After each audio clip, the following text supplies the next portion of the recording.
సతీష్ గారు ఇక్కడ రెండు విషయాలు. సరే, మీరు ఒకటేమో ఎందుకు మన్మోహన్ సింగ్ గారికి ఆయన అంత్యక్రియలకి ప్రభుత్వం స్థలం కేటాయించలేకపోయింది అన్నది ఒక పెద్ద ఇష్యూ. ఖర్గే గారు లేఖ రాశారు, ప్రభుత్వం నిమిషాల మీద నిర్ణయాలు తీసుకోవచ్చు, నిమిషాల మీద ఏర్పాట్లు కూడా జరిగిపోతాయి. ఇప్పుడు జరిగినా ఇదే జరిగేది. దేశ ప్రధానులు వీళ్ళే 100 మంది ఉండేవాళ్ళు కాదు, 1000 మంది ఉండేవాళ్ళు కాదు. అంత కలిపితే 10-15 మంది ఉన్నారు ఇప్పటికి చేసిన వాళ్ళు జాతీయ స్థాయిలో ప్రధానులుగా. వాళ్ళకు ఢిల్లీలో 1 ఎకరం ఇవ్వటం ఇస్తారేమో రేపు పొద్దున, కానీ అంత్యక్రియలు జరిగే సమయానికి ఆ ఏర్పాటు లేకపోవటం, అందరినీ చేసే దగ్గరే మన్మోహన్ సింగ్ గారిని కూడా చేయాల్సిన పరిస్థితి రావటం, ఇది మీరు విమర్శిస్తూ ఉన్నారు. అట్ ద సేమ్ టైం సమయం సందర్భంతో సంబంధం లేకుండా ఇవాళ ఆయన సంతాప సభ దగ్గర కూడా కాస్త రచ్చ చేసే ప్రయత్నం కొన్ని పార్టీలు చేసినటువంటి పరిస్థితి. పివి నరసింహ గారిని గౌరవించలేదు, లేకపోతే మన్మోహన్ సింగ్ గారిని గౌరవించలేదు.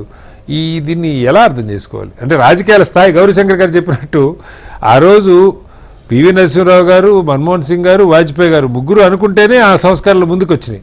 ఎక్కడ ఇప్పుడు ఆయన మాట్లాడిన సంగతి గౌరీశంకర్ గారు చెప్తే పెద్దగా సమాజానికి కూడా తెలియదు. అంత గుంపనంగా రాజకీయాన్ని సమాజం కోసం నడిపేవాళ్ళు. ఎలా అర్థం చేసుకోవాలి? ముందుగా చర్చల్లో పాల్గొంటున్నటువంటి గౌరీశంకర్ గారికి, బీఆర్ఎస్ నాయకులు శ్రీనివాస్ గారికి, మీకు హెచ్ఎంటీవీ ప్రేక్షకులందరూ కూడా సాయంకాల నమస్కారాలు తెలియజేస్తూ, ఏదైతే దేశానికి ఆర్థిక దిశానిర్దేశను నిర్మాణం చేసినటువంటి మహా లెజెండ్ మన్మోహన్ సింగ్ గారు మన మధ్యన లేకపోవడం అనేది చాలా విచారించదగ్గ అంశం. దాంతోపాటుగా ఎన్డీఏ కూటమి అధికారంలో ఉన్నటువంటి కేంద్ర ప్రభుత్వం దేశంలో ఎన్నో సంస్కరణలు తీసుకొచ్చి భారతదేశాన్ని ప్రపంచ స్థాయిలో నిలబెట్టినటువంటి నిలువుటద్దం మన్మోహన్ సింగ్ గారు. వారి పట్ల వ్యవహరించినటువంటి తీరును ఒక కామన్ మ్యాన్గా మనం అందరం కూడా ఆలోచించవలసినటువంటి అంశం. దాంతోపాటు ఇందాక మనం గౌరీశంకర్ గారు ప్రస్తావించినట్టుగా, మా శ్రీనివాస్ గారు ప్రస్తావించినట్టుగా, పివి నరసింహారావు గారిని ప్రధానమంత్రిని చేసినటువంటి ఘనత కాంగ్రెస్ పార్టీదా కాదా ఒక్కసారి మనం ఆలోచించుకోవాల్సింది.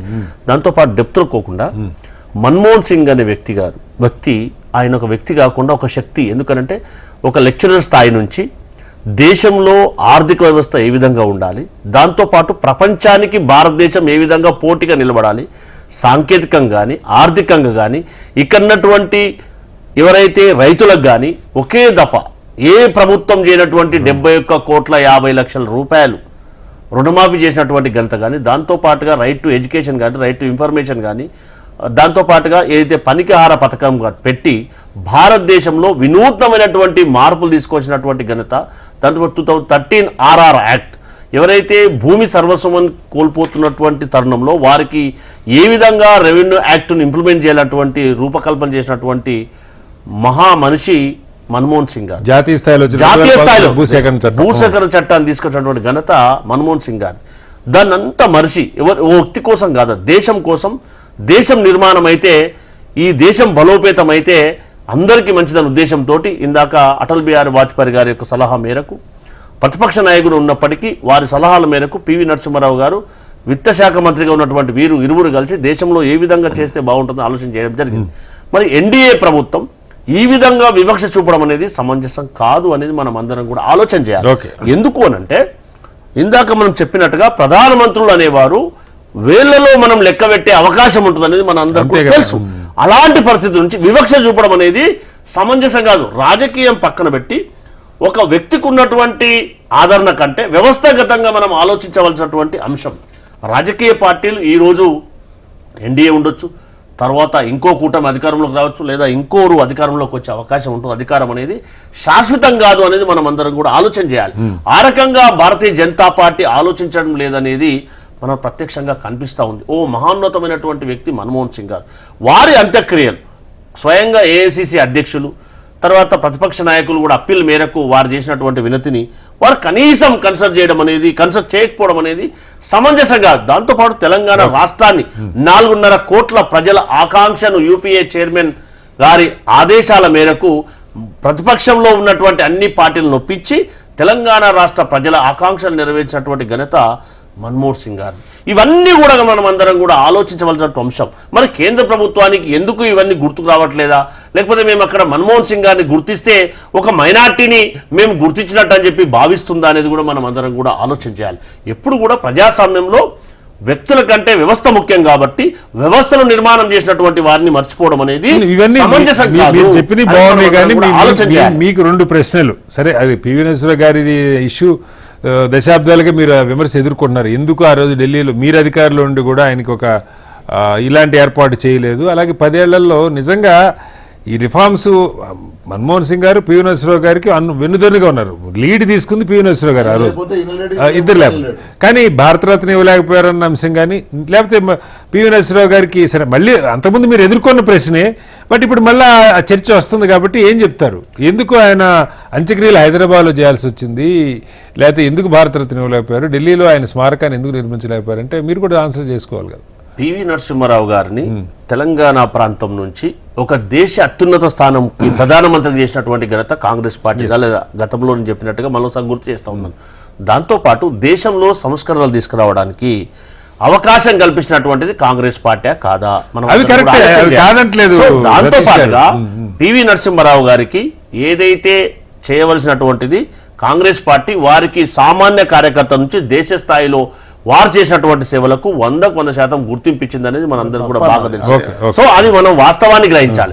ఏదైతే భారతీయ జనతా పార్టీ కానీ బీఆర్ఎస్ కానీ ఇప్పుడు వీళ్ళకి గుర్తొస్తే మనం ఏం చేయలేం. సో దాంతో పాటుగా ఎవరైతే మన్మోహన్ సింగ్ గారి పట్ల వారు మనం ప్రతిపక్షాలు మాట్లాడుతున్నట్టుగా చిన్నచూపు చూడడం అనేది సమంజసం కాదు. ఎందుకనంటే వారి యొక్క ఆరోగ్యం సహకరించినప్పటికీ కూడా 33 సంవత్సరాలు వారు ఒక రాజ్యసభ సభ్యునిగా ఉంటూ వారు స్వయంగా హౌస్ లో అటెండ్ అవుతూ ఎక్కడైతే ప్రజాస్వామ్యం కూని అవుతా ఉంది, ఎన్డీఏ పరిపాలనతోటి దీన్ని కాపాడవలసినటువంటి అవసరం ఉంది. ప్రధానమంత్రి గారు స్వయంగా ఈ విధంగా విధ్వంసకరమైనటువంటి ప్రసంగాలు చేయడం ద్వారా ప్రజాస్వామ్యం కూని అవుతుందని చెప్పి ప్రసంగాలు మాట్లాడినటువంటి పునరావృతాన్ని ఒకసారి మనం అందరం కూడా గుర్తు చేసుకోవాలి. ఈ విధంగా ఎప్పుడు కూడా వ్యక్తిగతమైనటువంటి దూషణలకు పోకుండా వ్యవస్థాగతంగా ఆలోచించినప్పుడు మాత్రమే దేశం యొక్క నిర్మాణం అనేది సాధ్యమవుతుంది. గారికి ఆ రోజు మీరు అన్యాయం చేశారని పక్క పెడితే ఇప్పుడు రెండు ప్రశ్నలు వస్తున్నాయి. ముఖ్యమంత్రి గారు మన్మోహన్ సింగ్ గారి విగ్రహం ఫైనాన్షియల్ డిస్ట్రిక్ట్లో పెడుతున్నారు. బీఆర్ఎస్ నుంచి 2 డిమాండ్స్ వచ్చినాయి. ఒకటి స్కిల్ యూనివర్సిటీకి కూడా మన్మోహన్ సింగ్ గారి పేరు పెట్టాలన్నది ఒకటి. 2 పివి నరసింహరావు గారిది కూడా ఒక మహావిగ్రహమో స్తూపమో ఏదైనా స్మారకంగా హైదరాబాద్లో ఘాట్ ఎలాగో ఉంది, అలాంటిది కూడా ఒకటి ఏర్పాటు చేస్తే బాగుంటుంది అనేది ఒక ఆలోచన. ఏం చెప్తారు? ఖచ్చితంగా మన్మోహన్ సింగ్ గారికి వారి యొక్క విగ్రహాన్ని ఫైనాన్షియల్ డిస్ట్రిక్ట్ లో, ఎందుకంటే ఆర్థికమైనటువంటి స్థలం కాబట్టి, అక్కడ నిర్మాణమైనటువంటి ప్లేస్ కాబట్టి అక్కడ వారి స్టాచ్యూను ఏర్పాటు చేయాలనేది తెలంగాణ రాష్ట్ర ప్రజా ప్రభుత్వం ఆలోచన. దాంతో పాటుగా స్కిల్ యూనివర్సిటీకి కూడా సాంకేతికంగా వారు చేసినటువంటి సేవలను గుర్తించడానికి చిరస్థాయిగా వారి పేరు ఉండే విధంగా పెట్టాలన్నది ప్రభుత్వం యొక్క ఆలోచన, గౌరవ ముఖ్యమంత్రి గారి మంత్రిమండలి యొక్క ఆలోచన. దాంతోపాటు పివి నరసింహారావు గారికి తెలంగాణ ప్రాంత బిడ్డ కాబట్టి ఖచ్చితంగా వారికి ఉన్నటువంటి ప్రభుత్వం ఆలోచన చేసి ఏ నిర్ణయం తీసుకుంటే బాగుంటుంది అనేది ఆ నిర్ణయం ఖచ్చితంగా ప్రజా ప్రభుత్వం ఖచ్చితంగా తీసుకోవడానికి అవకాశం ఉంటుంది. బీఆర్ఎస్ హయాంలో మనం దేశంలో ఎక్కడ లేని అంబేద్కర్ గారి విగ్రహం పెట్టుకోగలిగాం.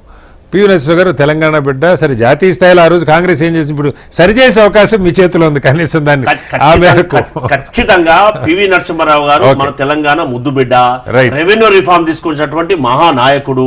అలాంటి వారిని గౌరవించాల్సిన బాధ్యత మన మీద ఉంది. ఖచ్చితంగా ప్రజాప్రభుత్వం ఆ రకంగా ఆలోచన చేస్తుంది. ఆలోచన చేసి ఖచ్చితంగా వారికి సముచితమైనటువంటి స్థానాన్ని కల్పించడానికి శాశ్వత ప్రయత్నం చేస్తారు ప్రజాప్రభుత్వం తప్పితే ఆలోచన అనేది ఉండదనేది మనం అందరం కూడా